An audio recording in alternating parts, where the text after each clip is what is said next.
Hello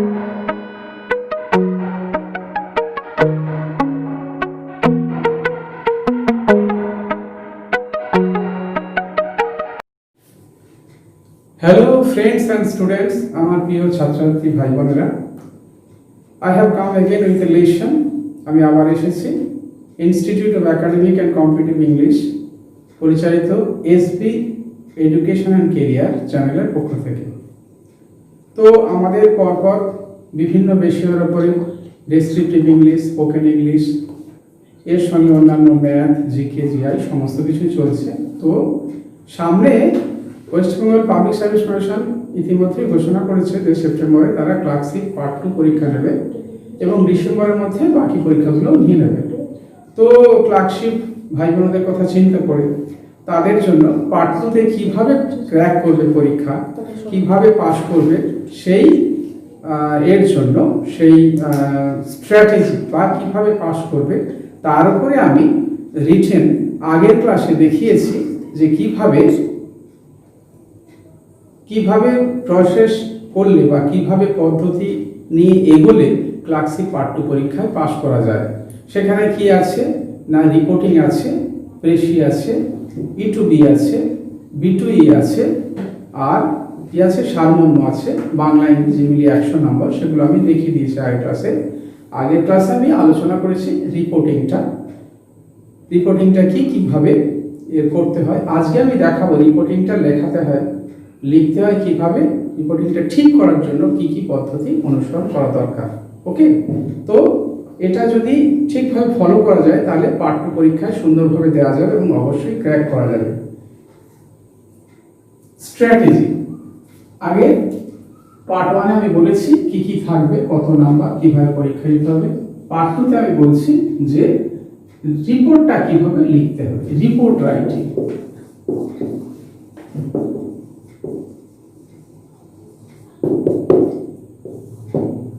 report writing একটা দেয় ইংরেজিতে, আর একটা দেয় প্রেসি, আর একটা দেয় B2E অর্থাৎ বাংলা থেকে ইংরেজি ট্রান্সলেশন। ওকে, তো বাংলা এবং ইংরেজি মিলিয়ে যে টাইম থাকে সেই টাইমের মধ্যে 1.5 ঘন্টা তোমাদের টোটাল করতে হয়, 100 নম্বরের উত্তর দিতে হয়।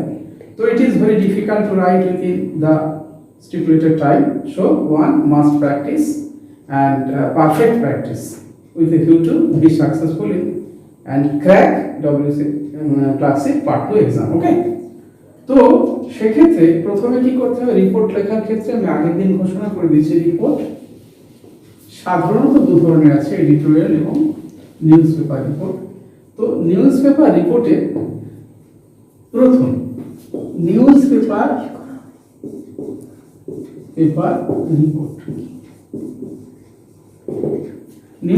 রিপোর্ট অন অ্যান ইভেন্ট, ঘটনার উপরে থাকবে এবং সেখানে পয়েন্ট দেওয়া থাকবে। ওকে, কোনো পার্টিকুলার একটা পয়েন্ট দেওয়া থাকবে, সেই পয়েন্টগুলো এখানে পয়েন্ট দেওয়া থাকবে, অনেক সময় দেওয়া থাকে, অনেক সময় নাও দেওয়া থাকে। পয়েন্টস মানে কিছু অংশ, যেমন কোনো একটা ঘটনার উপর, bus accident, train accident, blood donation camp, flood, এগুলোর উপরে সংক্ষিপ্ত কিছু points. Thus, there will be given some points on that event, that mishap or any other thing. যার উপরে রিপোর্ট লিখতে হবে তার উপরে কিছু পয়েন্ট দেওয়া থাকবে, সেই পয়েন্ট কভার করে you have to cover that point. You have to cover and write the report accordingly. সেই পয়েন্টগুলো কভার করে তোমাদেরকে রিপোর্টটা লিখতে হবে। ওকে, তো সেক্ষেত্রে রিপোর্ট লেখার যে নিয়মটা, সাধারণ নিয়মটা আমরা যদি জেনে থাকি তাহলে আমরা অবশ্যই সুন্দরভাবে রিপোর্টটা লিখতে পারব। তো সেক্ষেত্রে সাধারণ রিপোর্ট লেখার আমাদের প্রথমে মনে রাখতে হবে, রিপোর্ট লিখতে গেলে ইংরেজি স্ট্যান্ডার্ড হোক না হোক ইংরেজি নির্ভুল লিখতে হবে। মনে রাখতে হবে নির্ভুল ইংরেজিতে লিখতে হবে।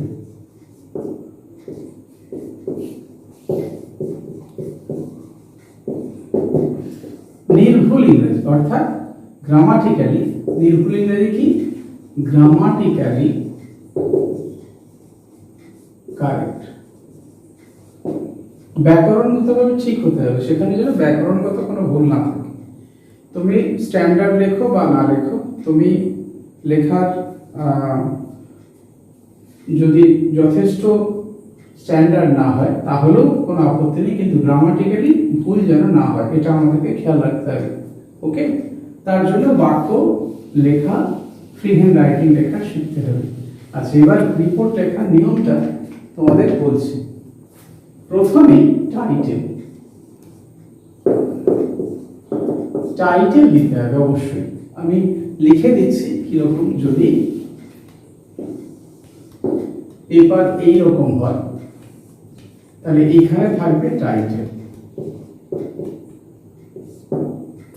অর্থাৎ কি বিষয়ের উপরে রিপোর্ট লিখতে হবে, রিপোর্টটা কি বিষয়ের উপরে। যদি বোট অ্যাক্সিডেন্ট হয় বোট অ্যাক্সিডেন্টের উপরে, যদি ব্লাড ডোনেশন ক্যাম্প হয় ব্লাড ডোনেশন ক্যাম্পের উপরে, যদি ফ্লাড হয় ফ্লাডের উপরে, যদি বাস অ্যাক্সিডেন্টের উপরে, যদি ট্রেন অ্যাক্সিডেন্টের উপরে, অর্থাৎ ওখানে বিষয়টা টাইটেলটা লিখতে হবে। এবার এই প্রসঙ্গে বলি, টাইটেলটা নন ফাইনাইট ভার্ব বা পার্টিসিপল এটা দিয়ে হবে। পাস্ট পার্টিসিপল হলে পাস্ট পার্টিসিপল, অর্থাৎ নন ফাইনাইট অর্থাৎ ফাইনাইট ভার্ব। আমরা কি জানি, আমরা ভার্বের চ্যাপ্টারে জেনেছি ফাইনাইট ভার্ব সাধারণত দেয়া চলবে না, লেখা চলবে না। তাহলে ফাইনাইট ভার্ব কাকে বলে? যে ভার্বটা বাক্যকে সম্পূর্ণ করবে।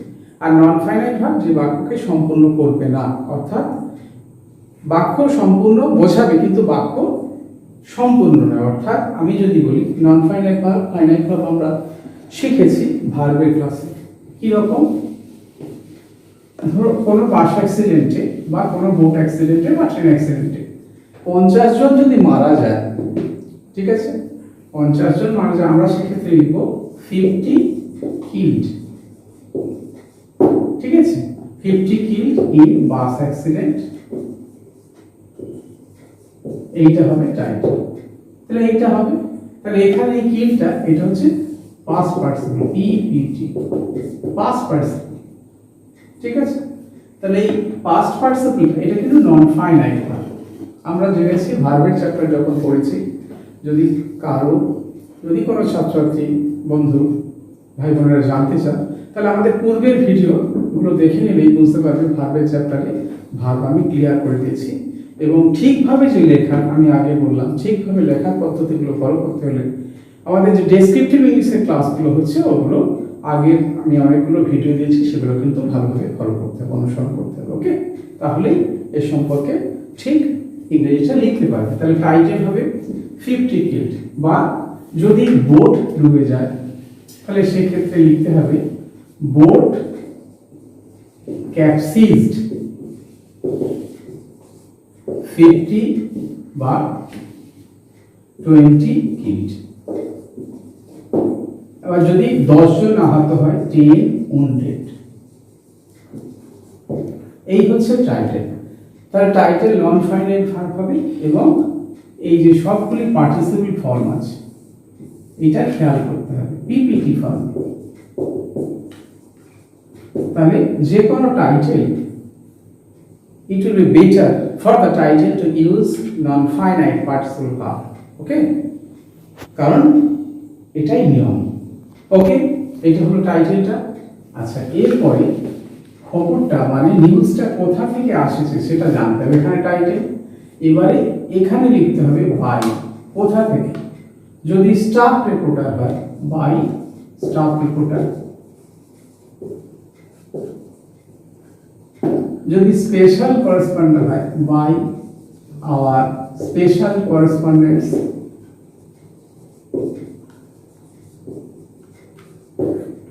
বা যদি অনেক দূরের কাহিনী, অন্য দেশের কাহিনী হয় তাহলে PTI press trust of India,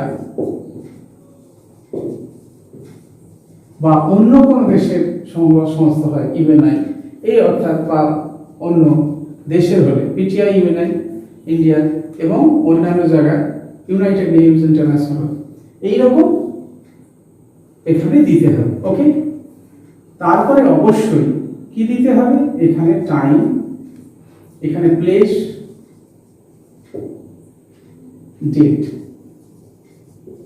অর্থাৎ কোথা থেকে কোথায় ঘটেছে দুর্ঘটনাটা বা কোনো ঘটনাটা, ইভেন্টটা কোথায় ঘটেছে, প্লেস ডেট। এই প্লেস ডেট দেওয়ার পরেই এখানে প্লেস ডেট, প্লেস ডেট দেওয়ার পরে রিপোর্টিং শুরু হবে। ওকে, তো এই রিপোর্টিংটা যখন শুরু হবে তখন কি দিয়ে শুরু করতে হবে, এবারে এইটুকু ছাত্রছাত্রী ভাই বোনেরা যদি তোমরা তুলে নিতে চাও কপি করে নিতে পারো, তাহলে title by our staff reporter অথবা ভাইস প্রিন্সিপাল যে কোনো একটা, অর্থাৎ এই যে টাইটেল এই খবরটা কোথা থেকে এখান থেকে হলো, এবারে ডেট এবং প্লেস, সেই জায়গার নাম এবং তারিখ, কবে হয়েছে কিভাবে হয়েছে। এবারে আসবো কিভাবে লিখতে হবে। তো আজকে ফর্মটা দেখাবো, রিপোর্টটা পুরো লিখে সম্পূর্ণ লিখে আমি এর পরপর ক্লাসগুলো কিভাবে রিপোর্টগুলো ইংরেজিতে লিখতে হয় বা কিভাবে সেগুলো প্লেস করতে হয় পরে আজকে আমি ফর্মটা দেখিয়ে দেবো যে নিউজ পেপার রিপোর্টের ফর্মটা কি। তাহলে প্রথমে কি লিখতে হবে, টু প্যারা, সাধারণত জেনারেলি টু প্যারাস, সাধারণত দুটো প্যারা হবে। এবার এখানে বড় রিপোর্ট হলে তিনটে প্যারাও হতে পারে নিউজ পেপারের ক্ষেত্রে। তোমরা নিশ্চয়ই নিউজ পেপার পড়েছো এবং বুঝতে পারছো। সাধারণত আর যেগুলো ছোট খবর সেটা একটা প্যারায় থাকে, সেগুলো খুব কম থাকে ব্যতিক্রম, কিন্তু সাধারণত যে মিডিয়াম খবরগুলো বা গুরুত্বপূর্ণ খবরগুলো সেগুলো দুটো প্যারা বা তিনটে প্যারায় থাকে। যদি ফার্স্ট পেজে থাকে সেটা তিনটে প্যারায় থাকে, আর সাধারণত দুটো প্যারা থাকে। আর বলে দিই যে তোমাদের যে ওয়ার্ড লিমিট দেওয়া থাকবে সেই ওয়ার্ড লিমিটে সাধারণত দুটো প্যারাই হবে। ওকে, এবার দুটো প্যারা কিভাবে হবে সেটা আমি দেখিয়ে দিই। ফার্স্ট প্যারা হবে brief descriptions of the event, অর্থাৎ ঘটনার সংক্ষিপ্ত বিবরণ। কারণ কি না, সংক্ষিপ্ত বিবরণ এই কারণেই যে নিউজ পেপারে অনেক খবর থাকে, অনেক ব্যস্ত মানুষ থাকে, হাই প্রোফাইল মানুষ, এক্সিকিউটিভস, তাদের সময় খুব কম, তারা অনলি হেডলাইন্স এবং টাইটেল এবং তার সামনের প্যারা ছোট্ট প্যারা ওপরে প্রথম প্যারাটা পড়ে তারা অত ঘটনার ভেতরে যান না, বা তাদের থেকে এবার পরে যারা পড়তে চান ডিটেলস খবর পড়তে চান। তাহলে ফার্স্ট প্যারা কি থাকবে, ফার্স্ট প্যারা হলো brief description, brief description of the event. Okay, আর সেকেন্ড প্যারা থাকবে total event or body of the report, রিপোর্টের বডি বা টোটাল ইভেন্ট মানে সেখানে থাকবে। তাহলে কি বোঝা গেল, সেকেন্ড প্যারা থাকবে টোটাল ইভেন্ট, যে টোটাল ইভেন্ট আর বডি মানে তার মানে কি, সেখানে অ্যাক্সিডেন্টটা কিভাবে ঘটেছিল, কিভাবে জানা গেল ঘটনা, তারপরে কি হলো, জনসাধারণ এলো বা সেই দুর্ঘটনা থেকে জনগণকে উদ্ধার করলো, তাদের হাসপাতালে নিয়ে গেল, তারপরে পুলিশ এলো, মন্ত্রী এলো, তারা তাদের বক্তব্য রাখলো, এই হচ্ছে টোটাল ইভেন্ট। এইভাবে শেষ হয়ে যাবে। এখানে মনে রাখতে হবে, এইটা হয়ে গেল, ছাত্রছাত্রীরা তুলে নাও বা ভাই বোনেরা তোমরা তুলে নাও যদি পারো। এখানে মনে রাখতে হবে ওন কমেন্ট দেওয়া চলবে না, নিজস্ব মতামত দেওয়া চলবে না, মতবাদ দেওয়া চলবে না। ওকে, নিজস্ব মতবাদ দেওয়া চলবে না। অ্যাজ এ রিপোর্টার হিসেবে গেলে তুমি কি দেখেছো সেটাই খালি বর্ণনা করবে সরল ভাষা। আচ্ছা, এবার পার্সেন্টেজ বলে দিই। যদি টোটাল 100 ওয়ার্ডের লেটার হয়, ফার্স্ট প্যারা ম্যাক্সিমাম 30%, আর সেকেন্ড প্যারা ম্যাক্সিমাম 70%। তাহলে বোঝা গেল 30% মানে টোটাল লেটারটা যদি টোটাল লেটার এইভাবে যদি হয় তাহলে এইটা ফার্স্ট প্যারা, এই টোটালটা সেকেন্ড প্যারা, এটা 30%, এটা 70%। ওকে, তাহলে এই হলো রিপোর্টটা লিখতে হবে সম্পূর্ণ নিজস্ব ভাষায় এবং সঠিক গ্রামারে। ওকে, তো এইভাবে আজকে আমি রিপোর্টের উপর অর্থাৎ ক্লাসিক পাঠ্য পরীক্ষায় রিপোর্ট কিভাবে লিখতে হয় তার একটা আভাস দিলাম, এবং এর পরবর্তী ভিডিওতে আমি টোটাল লিখে দেখিয়ে দেবো কিভাবে রিপোর্টগুলো করতে হয়। এইভাবে রিপোর্ট, রেশি, সারাংশ, ইটুবি বিটুই এবং বাংলা যে প্রতিবেদন তার সবগুলো আমি পরপর দেখিয়ে দেবো। এগুলো যারা ক্লাসিক পরীক্ষার্থী তাদের বলবো, তাদের উপকারে লাগবে। সে ভাই বোনেরা যদি দেখে তাহলে অবশ্যই তারা উপকৃত হতে পারবে। তো আমার ভিডিওটা দেখে যদি তোমাদের ভালো লাগে তোমরা অবশ্যই শেয়ার, লাইক, কমেন্ট করবে, আর অবশ্যই হ্যাঁ নিচে লাল বাটন আছে ওটা সাবস্ক্রাইব করতে ভুলবে না, এবং বেল আইকনটা ক্লিক করতে ভুলবে না, যাতে পরের ভিডিওগুলো তোমরা পেতে পারো এবং তোমাদের পরীক্ষায় অনেক সুবিধা হতে পারে। ধন্যবাদ জানিয়ে আজকে আমি এখানে শেষ করছি।